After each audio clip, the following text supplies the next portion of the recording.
Hello and welcome to another video. In this video I'll provide a guide for you regarding the Mountaintop, which was released a few days ago. I will talk about the 0.21 update some other time, because it added some features that are unrelated to Mountaintop and there's no reason for me to talk about them now. So without any further ado, let's warp Rift. The area itself requires the vampiric time charm obtained from Stilgore Chateau, and it is accessed through Village Plaza, similarly to the Barrier Street and later on Stilgore Chateau, as well as the Living Cave.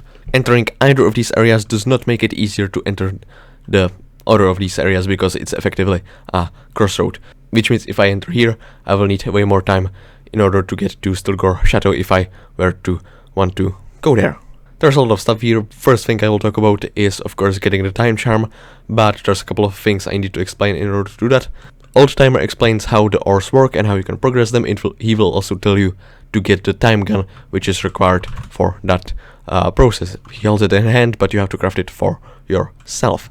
In order to mine the resource, you need a new pickaxe, which is sold by this NPC, costing 25,000 motes.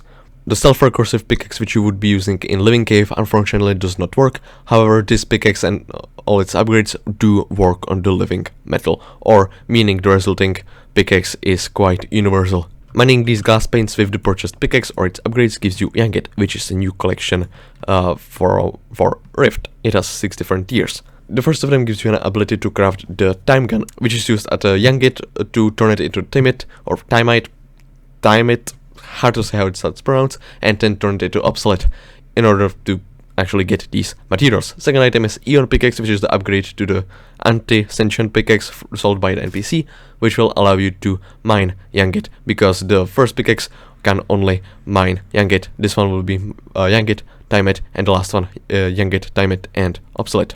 Second item gives you Time Pocket Bag, which is a bag which is accessible through Overworld only. It holds all items that age and makes them age twice as fast.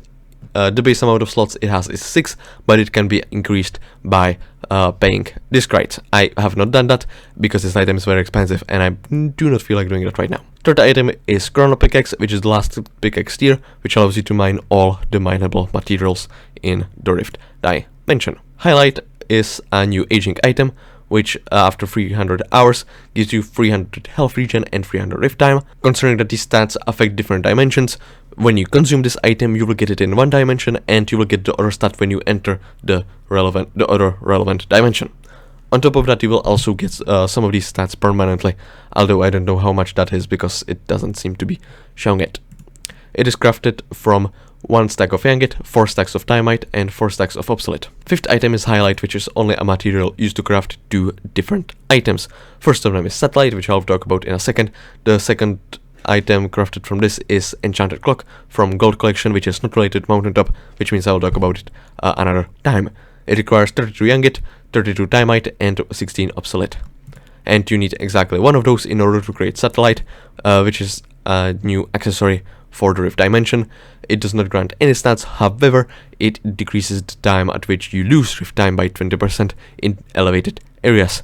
I don't know what exactly is an elevated area, but presumably Mountaintop, probably some others like Stilgore Chateau. It is crafted from 1 Highlight, 1 stack of Youngit, and half a stack of Timite, and half a stack of Obsolete. Other resource obtained from this dimension is Puff Cracks, which is obtained by slaying puffs. Puffs are the only hostile mobs in this area, and the way they work is that when you kill one of them, it will create a chain reaction which will kill nearby puffs as well. Each puff, it's very confusing how they work. The way I understand it is that the amount of chained puffs increases the chance of getting puff cracks. So the more you have in chain, the more you will get based on 2 different factors, because A, there's more of them, and B, the chain is longer, which means the chance is higher. It's confusing. This item is used for 2 things. In total you need 3 stacks. One of them is upgrading Crux Chronomicron in order to get Celestial Starstone, the only divine accessory in the game. After slaying 100 of them, which is incredibly easy, you will also get more Rift Time and Crux Fortune with this accessory. The best way to farm buffs is to purchase the gravitational potion from this thing in the Mountaintop, which costs only 1000 motes and lasts 10 minutes, and then go to some secluded area and wait for them to spawn around you, and then just kill them. You can kill them using Burberry's blowgun, but you will need another one because you need one of them in order to craft the time gun, and unfortunately time gun cannot be used to slay them or to pop balloons, and there's also one Enigma soul hidden that requires popping balloons, but I will get to that later. The last thing you need to do in order to get the Celestial Time Charm is to finish all 5 quests of Madame Eleanor Q. Goldsworth that are located in the Rift. There's technically 6 of them, but the 6th one is located even more later on. You need to talk all 5 of them. Each of them is associated with a specific location, specific setup, specific instruction, and a specific skill. The first one you will find is associated to mining, the Emerald Mine area in Deep Caverns, wearing mining armor, holding a drill, and legendary silverfish pet. Second one is associated with Forward Mines, having sponge armor, legendary flying fish, and some unknown fishing rod. We can tell this is Forward Mines because of the mithril ore located over there. The third Elizabeth is associated with farming. We can see in the barn area there's a copy of you farming carrots in Corpy armor using legendary elephant pet and Gauss carrot hoe, for some reason planting the carrots after breaking them. The fifth one is located over here in Spider's Den, wearing strong dragon armor using Grey Drakes and legendary wolf pet. The fourth one and the fifth one you will come by is located up here, associated with foraging using Tree Capulator and legendary assault pet. After you speak to all of them, you will receive certain instructions you have to follow, and these are reasonably simple. You can do them in any order, but it's better to talk to all 5 Eleanors at the same time so you don't waste multiple Rift visits, because that's just plain inefficient. What you have to do is copy the setup that a copy of you has been using, or anything that is stronger than it, including the pet, and then follow a certain instructions. For this particular area, the instruction was shifting twice. You will note that what you have to do in this particular area is wearing any set of mining armor that is better than heat armor, which could be easily given, hold any drill, and have a legendary silverfish pet equipped. What you have to do then is shift twice here near the left, and the result will be that you will see a message pop up in chat. This is a proof that what you have done has been considered as done, and you can move on to doing something else. Second task is done in Forward Mines, specifically the upper mines. There's a passage in the wall located over here, and in here you have to wear a full set of fishing armor that is stronger than a sponge. So Shark Scale, Diver I have heard works, or Thunder and Magmlord. Lava Sea Creature doesn't seem to be working, but if you opt to use Thunder armor or Magmlord armor, you have to get all 5 pieces of the set, not just the regular 4 you would. Then you need to have legendary flying fish pet equipped, hold a fishing rod, any of them should work, and then you have to splash yourself with a potion until you once again get that one chat message. What you have to do in this area is wear a full set of Corpy armor on any of its upgrades. I don't think wearing Ranger boots works. Hold a Gauss carrot hoe, any of the 3 works. Have a legendary elephant pet equipped, which is the most expensive part, and then type the message Eleanor is the best with an exclamation mark. I think this is the message. I don't have footage of it, and I couldn't find it in writing anywhere, although I didn't look very hard. You just have to copy the message she spells out for you. It's probably case sensitive and you need the exclamation mark. So yeah. Next part requires being in a park, specifically in the jungle, around this part. What you have to do here is hold a Tree Capitator, have a legendary assault pet equipped, and wear golden armor. Regular golden armor works, and I have heard so does Divan armor. Theoretically, the Diver's armor should work too, and any other set of armor that is gold. So yeah, it shouldn't be too difficult. Last location is done in Spider's Den. You need to wear Strong Dragon's armor, hold Trader's Axe in hand or anything that is stronger than that, and have legendary wolf pet. And once you are in here, you need to vanish out of thin air, and you can do that by doing die /hop. Any command that sets you out of the lobby should work too. potentially disconnecting from the server should work as well, although I have not tested that because it did not occur to me. So those are all the 5 tasks you need to do. After you do that, speak to all 5 of the Eleanors. Again, they will give you a piece of Eleanor's armor set, which is a leather armor set, which can be transferred out of Rift. Inside Rift, it gives 20 Rift time per piece, which is garbage. However, outside of Rift, it's way more interesting, boosting the amount of coins you get from scavenger effects, which means the enchant and the accessory. After you get the 4 pieces from other Eleanors, you go back to this one, and she will offer to sell you Shen's Ringalia for 25,000 motes, 1 stack of buff cracks, 20 agate, 20 dynamite, and 20 obsolete. You will need this bracelet in order to get the time charm. So, without further ado, you need to talk to Argofay Doorholder over here. You will need to show him that you have a Supreme Time Charm, and then you will be set to a room that looks like the West Village. There's unfortunately no way for me to get back there, so I'll just have to talk over the recorded footage I have of it until we get to the last room, because that's the one I can actually access. In each of the rooms you will have to show that you have obtained its particular time charm, similar to the Indigo Plateau from the original Pokemon games. Each of the room has a specific task you need to accomplish in order to get to the next room. The first room, which is modeled after the West Village, features a heart of particles in the middle of it.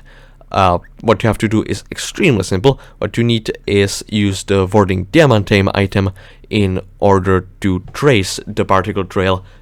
After lifting the spell, Droosterzilla NPC will spawn.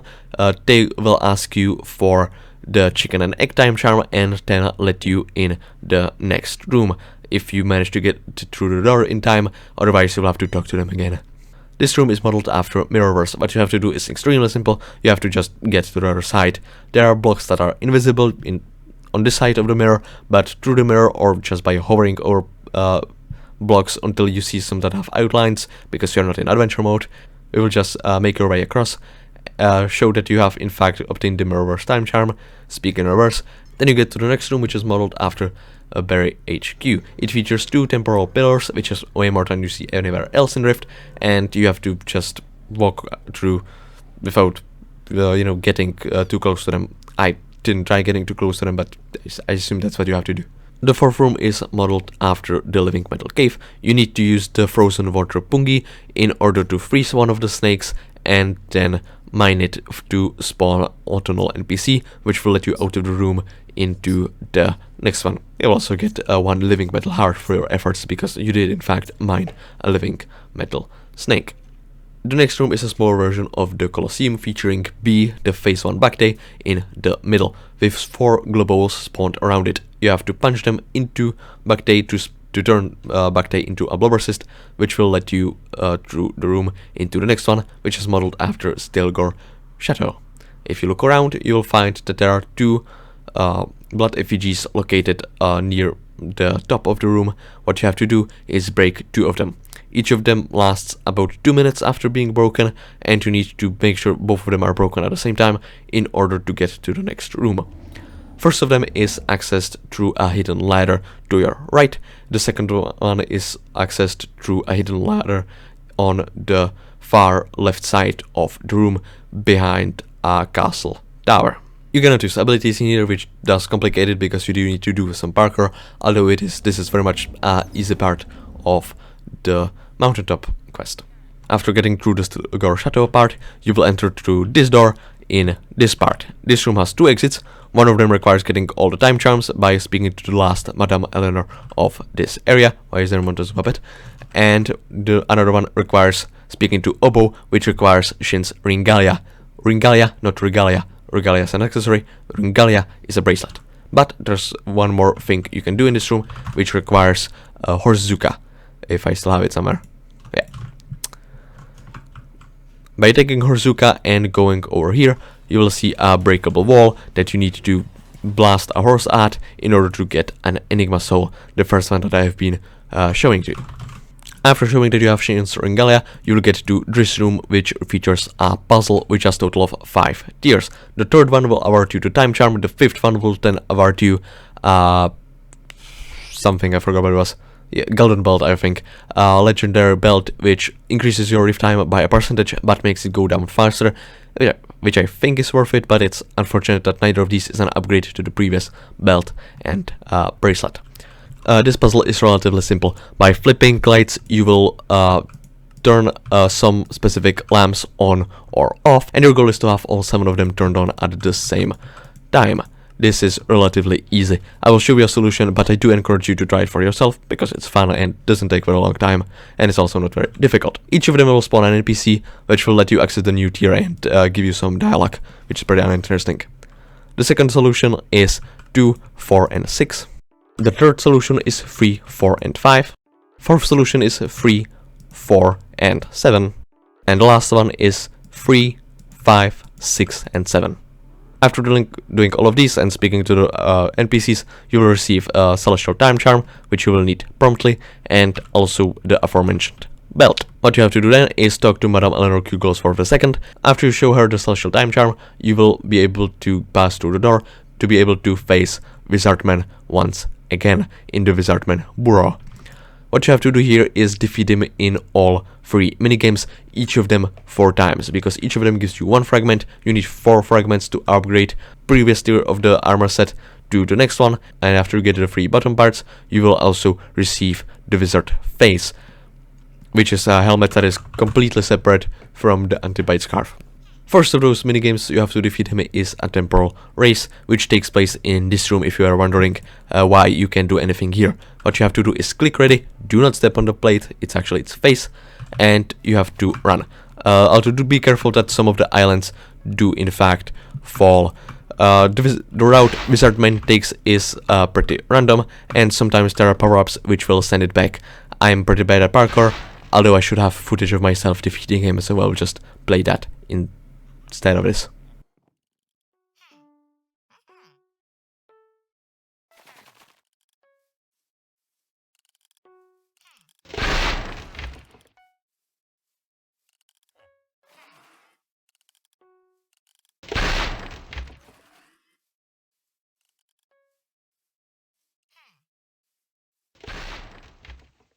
The second minigame is Wizard Brawl. In Wizard Brawl, your goal is to defeat Wizardman by depleting his HP. To do this, you will receive a special weapon, Staff of the Rising Moon. This weapon has been used in Wizardsman Dimension to defeat some menace, and it's inspired by Staff of the Rising Sun, which has been used to defeat Backday, which gives you some additional lore. The weapon shoots moons which curve slightly towards your cursor, and yeah, clicking is much faster than holding it down, so be sure to do that. You get the option to fly, so 3-dimensional strafing is a good idea. Be sure to dodge the moons, because yeah, I don't think Wizardman is playing fair in this one, to be completely honest. Do not go into lava. And if you go too close to Wizardman, if he feels like it, he will teleport somewhere.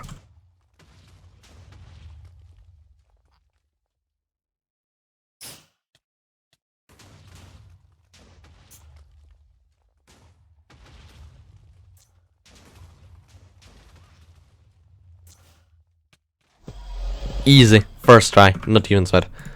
Wonderful. This gives you the fragment which is used to upgrade chestplate. Regardless, the next game is Quad Link Legacy, which is just 4 in a row. This is unanimously agreed to be the hardest one. I am bad at the game. I do recommend using a solver which can be found online in order to do this game. And yeah, get 4 in a row in 4 separate games in order to get 4 fragments in order to be able to upgrade your armor. And after you have all 3 pieces of the armor, you will be able to talk to Wizardman in order for him to remove his own face to give to you. Okay. Wearing the full set of wizard armor will then give you the ability to use this doorway to get here, and once you have full set of armor, you will be able to close the breach, which will then finish Rift and give you a memento. Now I'm going to talk about Enigma souls. One of them is located near here. What you have to do is help an NPC called Ikrus jump. What you have to do what they want to do is squat a certain number of times before jumping to get as much height as they want. I forgot what the options were, but it's entirely possible that any or selected options will work, because the ending result after the third choice is that he will just not fall down regardless of what the option was. Most people chose 40, although I have heard both that 50 and 30 do work, and I forgot the previous two options. So yeah, another Enigma soul is located right below there. What you have to do is pop all the balloons to drop an anvil down on a chest to reveal it. Another 3 Enigma souls are obtained by playing Ubik von Neumann. Before playing him in this game, which is effectively Prisoner's Dilemma, you have to beat his 3 goons. Here you get the option to either split or steal. If both players split, they will both earn 3000, but if one splits and the other steals, the one that steals gets 5000, the other doesn't. For some reason it's timed, and if time expires, it's chosen at random apparently. This will generate modes depending on how you play, and however it has a cooldown of 2 hours, which is not great. After playing against each 3 of these, you get to play against Ubik von Neumann. In order to get the Enigma soul as well as this item, which will let you play split or steal against players and all NPCs, well, almost all NPCs in the Rift Dimensions, you have to do is start by splitting and then copy whatever he has done in the previous turn, which can be seen in the thing in the middle of the menu. You can also left click players and NPCs to learn how they play the game and how well are they doing. Another Enigma soul is located on Dark Soul Island, for which you need to take a leap of faith from up here. The way that works is you jump. The way that works is that you jump, which will land you on a series of barrier blocks on which you can... Okay, it's 2 blocks wide, that I didn't know that, which will let you extremely smoothly go right here to claim this Enigma soul. Another Enigma soul that is obtained from Ubik von Neumann, right below that one. What you have to do here is to choose a number between 1 and 100. Every Skyblock year, i.e. 124 hours or 5 days and 4 hours, all chosen numbers will get averaged out, and the people who are close to them or very close to them will get either 1 free will or 2 free wills. Previous choice was 50, despite most people choosing 69. I chose a bit below 50 because it said something about half of average instead of just the average, which is very confusing to me. If you choose a number well enough to receive a free will, you will receive an Enigma soul for this effort, otherwise you won't, and this is the only Enigma soul I am missing myself, which is extremely annoying. Another Enigma soul, which is again pretty easy, is obtained once again from Ubik von Neumann inside the cave. Here you get the option to choose 3 boxes, and after that Ubik will open one of the boxes you haven't chosen in order to reveal that it's in fact empty. Then you get the option to either switch to the unrevealed box or keep the box you have chosen at the first time. This is the Monty Hall problem. You have 66% chance. Statistically, as you can see, it's different to that this one will in fact contain an IQ point, which did in fact happen. IQ point is a new accessory which can increases your total rift time by 1%. If you get 9 of them, you can craft it into 2 IQ points, which has double the effect. When put outside of the rift, it instead increases intelligence by 1 and 2% respectively, which is OP. But you don't need more than 18, which will in total take on average 27 times playing this game, and this game refreshes on every rift visit. Another Enigma soul is located around here. Here you will find Fleespook, which is that little white ghost that you have to follow to various places in order to get Enigma souls. And what you have to do here is go through all these islands, follow it to the stationary ones, which is where the Fleespook will land on, and yeah, eventually reach the one all the way to the top. I do recommend waiting with this until you get the epic aspect of leech, because it will make it much easier. I will quickly tell you how that's obtained, but first I have to talk about, you know, the rest of the Enigma souls, and then I will get to that. There's also a fake Enigma soul here. I don't think that does anything. So yeah, just something to note. Maybe they will add something to it later. Arguably the most painful Enigma soul of the entirety of Rift Dimension is located here. What you have to do is parkour on flower pots, and note that after you right click a flower pot, there's a certain timer, and when that timer expires, all of them will then proceed to despawn, and you have to go all the way to that island, and it's not getting any easier. I have footage of myself doing it, and I'm not doing it again. So, you know, I'm leaving.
I hate this. There's also the 7th eye, the last fast travel thingamajig. It gives 7 drift time when defeated. It consumes 1 minute per second while fighting it, and you have to be careful not to make it leave this certain boundary, so be sure to attack it from this direction, because otherwise it will reset and be annoying to fight, although it is not very difficult. The last Enigma soul, unless I'm mistaken, is obtained from the feature that also gives upgraded aspect of the leech, which is located right here. Oro the Almighty will give you the ability to pay 5,000 motes in order to fight the Sun Gecko. Defeating it will grant you experience and essence. The second time you beat it, you will unlock modifiers and a shop. The modifiers will each have a positive and a negative impact, mostly making the fight faster but also much more dangerous. If you do all 7 of them at the same time, which I have done, I have footage of it, you will receive an achievement. Each of the modifiers adds 5 essence to the boss fight when defeated, and grants you 50 additional experience, I think it was. Yes. If you're farming for essence, I'd recommend using this setup, because the combination of 6th and 7th modifier is insanely difficult, and there's no way you can do it consistently. In the essence shop, you are able to purchase Combo Mania, an uncommon accessory which will make your combos last a half a second longer. Extremely Real Shuriken, a consumable item which you can bring outside of the rift in order to tag an enemy to make it give 5% more magic find. This is like Kismet Feather, but way weirder. It could be good for Slayers, Inquisitors, rare fishing mobs, and so on. Grandma's Knitting Needle is a pet item which can be applied to Grandma Wolf pets of all rarities to make it grant plus 5% more magic find when getting a combo of 50 kills or above. This is less useful on things I mentioned before, but it's useful for ghosts or mobs that, or other instances where you fight multiple mobs. For example, when fighting Slayers, if you're capable of maintaining your combo, or I don't know, farming Enderman or Spiders, something like that. Next item is Super Leech Modifier, which is used to upgrade aspect of the leech. Rare one, not the uncommon one. The rare one is obtained with 2 untransmission tuners to increase its range from 4 to 5 blocks. One thing it doesn't mention, which is actually way more OP, is that it reduces the mana cost of the ability from 60 to 50, meaning you can use it 4 times in a row. This is massive. Next thing you can buy is Blessing of Time, which gives you a buff to your Rift stats and Overworld stats. This is very nice. It's pretty expensive, but who cares? Another thing is an Enigma Soul, which is the last Enigma Soul you can obtain in this area. And the last item is Emblem of Burning Strength, which I have currently equipped. It unfortunately doesn't display the amount of XP to us, despite it definitely being able to do that. Now I'd like to show you how the Sun Gecko boss fight works when you have no modifiers. The boss itself has very few attacks and 250 HP, which is not affected by your Rift damage. The first of the attacks is Spirit Beam, where he will start levitating, not being able to take any knockback, and will start using a laser, which takes 1 Rift time every hit. The colored clay below him only indicate how long the attack lasts. It does not actually do anything if you stay on top of it, so this is something that is completely safe, and multiple other attacks happen because it takes too long to explain. Can you do Perfect Volley, for example? Please? Yeah, your damage is only increased with combos which are tracked above your hotbar. They also expire if you don't hit them in a while, so you have to do that because otherwise your damage will be very low. This attack is Perfect Volley, where you both start floating, and then you can hit each other and then get pushed away from each other. The last attack it has normally is Extreme Speed, which just spawns multiple clones, which each disappear after some time or after taking 1 hit. So yeah, you can. The base rewards from doing this boss fight are 5 Essence and 50 Experience. Experience is tracked here on a sort of leaderboard, and you also need it in order to unlock modifier, which will increase the rewards you get. Each of them grants 5 Essence and 50 Experience.